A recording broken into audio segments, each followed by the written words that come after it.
തന്റെ ജീവിതത്തിലെ സർവ്വ പ്രയാസങ്ങളും എന്തൊക്കെ ദുരിതങ്ങളും ദുഃഖങ്ങളും പ്രശ്നങ്ങളും കടന്നു വന്നാൽ അവന്റെ കാര്യങ്ങൾ മുഴുവനും അല്ലാഹുവിന് ഫലമേൽപ്പിക്കുന്ന മനുഷ്യനുണ്ടല്ലോ, ആ മനുഷ്യനെ പടച്ച റബ്ബിന് വല്ലാത്ത ഇഷ്ടമാ, അവരോട് അല്ലാഹുവിന് വല്ലാത്ത സ്നേഹമാണ്, അല്ലാഹുവിന് വല്ലാത്ത ഇഷ്ടമാണെന്ന് പരിശുദ്ധമായ ഖുർആൻ പറയുമ്പോ എന്റെ പ്രിയപ്പെട്ട പെങ്ങളെ, അല്ലാഹു ഇഷ്ടപ്പെടണമെന്ന് ആഗ്രഹിക്കാത്ത ഏതെങ്കിലും ഒരു പെണ്ണിയെ സദസ്സിലിരിപ്പുണ്ടോ?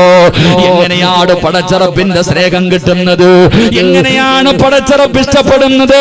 അതിനു വേണ്ടിയല്ലേ നിസ്കരിക്കുന്നത്, അതിനു വേണ്ടിയല്ലേ ഖുർആൻ ഓതുന്നത്, അതിനു വേണ്ടിയല്ലേ സദഖ കൊടുക്കുന്നത്, അതിനു വേണ്ടിയല്ലേ സൽക്കർമ്മങ്ങൾ ചെയ്യുന്നത്? ജീവിതത്തിൽ ഉറക്കമുടിഞ്ഞുകൊണ്ട് ഈ രാത്രി ഇവിടെ വന്നിരുന്ന് വഅദ് കേൾക്കുന്നത് എന്തിനു വേണ്ടിയാണ്?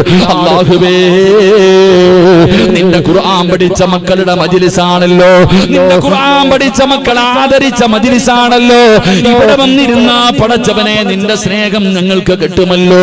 എന്റെ പ്രിയപ്പെട്ടവര്, അല്ലാഹു ഒരു മനുഷ്യനെ സ്നേഹിച്ചു കഴിഞ്ഞാൽ പിന്നെ ജീവിതത്തിൽ ഒരു പ്രയാസമില്ലല്ലോ, എത്ര വലിയ പ്രതിസന്ധി വന്നാലും തകർന്നു പോകില്ലല്ലോ, അവൻ അല്ലാഹുവിന്റെ സഹായം കിട്ടുമല്ലോ, എല്ലാ വഴിയിലൂടെയും പടച്ച റബ്ബ് സഹായിക്കുമല്ലോ, പാപങ്ങൾ ചെയ്യാതെ നിനക്ക് രക്ഷപ്പെടാൻ കഴിയുമല്ലോ.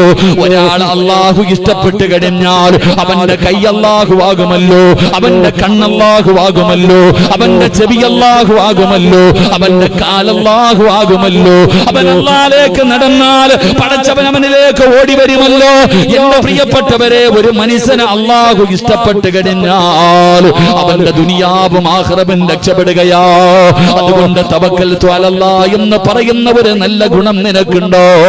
ഒന്നാമത്തെ പ്രതിഫലമെന്ത്?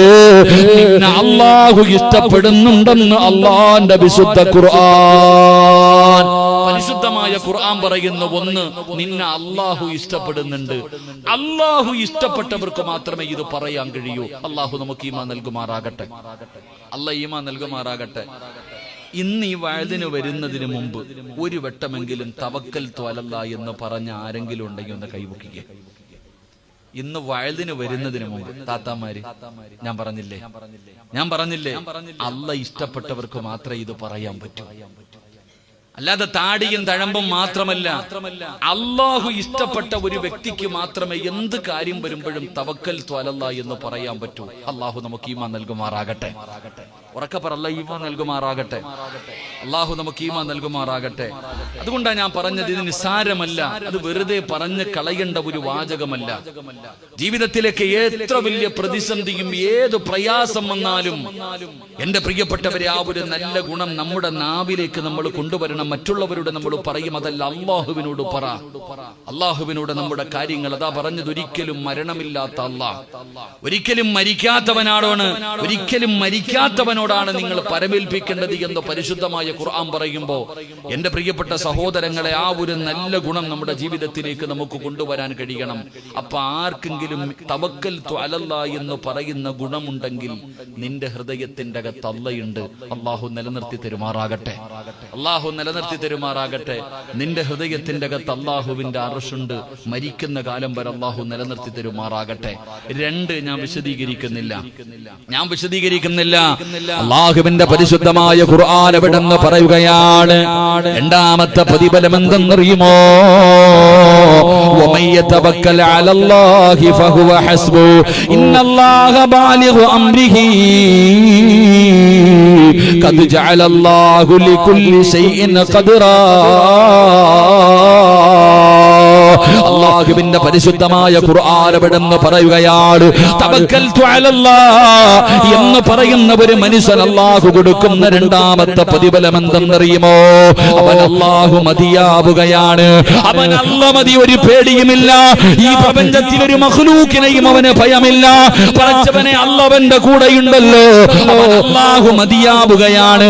ഏത് പ്രശ്നമാണെങ്കിലും ഏത് വിഷയമാണെങ്കിലും അവൻ അല്ലാഹു മതിയാകുമെന്ന് അല്ലാഹുവിന്റെ വിശുദ്ധ അവതരിച്ച ഖുർആൻ. എന്റെ പ്രിയപ്പെട്ടവരെ, യാതൊരു ഭയമില്ലല്ലോ.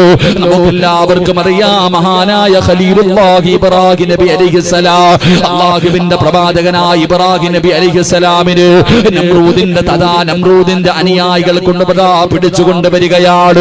വിഗ്രഹങ്ങളെ തകർത്തതിന്റെ പേരില് ഇബ്രാഹിം നബി അലൈഹിസ്സലാമിനെ പിടിച്ചുകൊണ്ട് വരികയാണ്.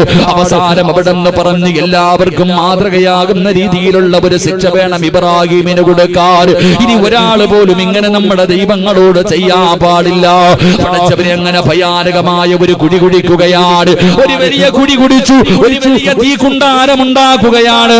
ചരിത്രങ്ങൾ പറയുന്നു, ആകാശത്തിന്റെ മുകളിലൂടെ പറന്നു പോകുന്ന പറവകളുണ്ടല്ലോ, നമ്രൂദിന്റെ തീകുണ്ടാരത്തിന്റെ മുകളിലൂടെ പറന്നു പോകുന്ന പറവകൾ പോലും അവിടെ നിന്ന് കരിഞ്ഞ് താഴെ വീഴുകയാണ്. ഭയാനകമായ ഒരു തീകുണ്ടാരം ഉണ്ടാക്കുകയാണ്. എന്നിട്ട് അതിന്റെ അടുക്കലേക്ക് പോകാൻ കഴിയാത്തത് കാരണം ഇബ്രാഹിം നബി അലൈഹിസ്സലാമിനെ ഉയരമുള്ള ഒരു സ്ഥലത്ത് ഇങ്ങനെ കയറ്റി നിർത്തുകയാണ്. അമ്പും ബില്ലും തയ്യാറാക്കി വെച്ചിരിക്കുകയാണ്. എന്നിട്ട് ഇങ്ങനെ എഴുതി വിടാ സമയമാകുമ്പോ മുഖറബുൽ അംലാക്ക് മലക്ക് ജിബ്രീൽ അലൈഹിസ്സലാം ഇറങ്ങി വരികയാണ്. മഹാനായ ഇബ്രാഹിം നബിയുടെ ചാരത്തേക്ക് പടച്ചവനെ ജിബ്രീൽ എന്ന് പറയുന്ന മാലാഖ ഇറങ്ങി വരികയാ. വന്നിട്ട് ചോദിക്കുന്നു, ഇബ്രാഹിം നബിയേ, ഞാൻ സഹായിക്കട്ടെ, ഞാൻ നിങ്ങളെ രക്ഷപ്പെടുത്തട്ടെ. ഒന്ന് സമ്മതം തന്നു കഴിഞ്ഞാൽ ഈ തീക്കുണ്ടാരം ഞാൻ അണച്ചു കളയാ, നിങ്ങളെ ഞാൻ രക്ഷിക്കാൻ നബിയേ. ഇബ്രാഹിം നബി അലൈഹിസ്സലാം അവിടെ നിന്ന് പറഞ്ഞ മറുപടി എന്താ? ഇബ്രാഹിം നബി അലൈഹിസ്സലാം ജിബ്രീൽ എന്ന് പറയുന്ന മലക്കിനോട് പറഞ്ഞ മറുപടി എന്തെന്നറിയുമോ? ഏ ജിബ്രീലേ, നിനക്കെന്റെ സഹായം വേണ്ട, എന്നെ നീ സഹായിക്കണ്ട, എന്നെ സഹായിക്കാൻ ആള് വേണ്ട, എന്നെ സഹായിക്കാൻ എന്റെ റബ്ബിനറിയുമല്ലോ. എന്നെ പടച്ച റബ്ബുണ്ടല്ലോ, എന്നെ പടച്ച റബ്ബുണ്ടല്ലോ, ആ റബ്ബിനറിയാ എന്നെ സഹായിക്കാറ്. എന്റെ പ്രിയപ്പെട്ടവരെ, ചരിത്രം പഠിച്ചവരല്ലോ, നമ്രൂദിന്റെ തീകുണ്ടാരത്തിലേക്ക് കടന്നു പോയിട്ട് ദിവസങ്ങൾ കഴിഞ്ഞു.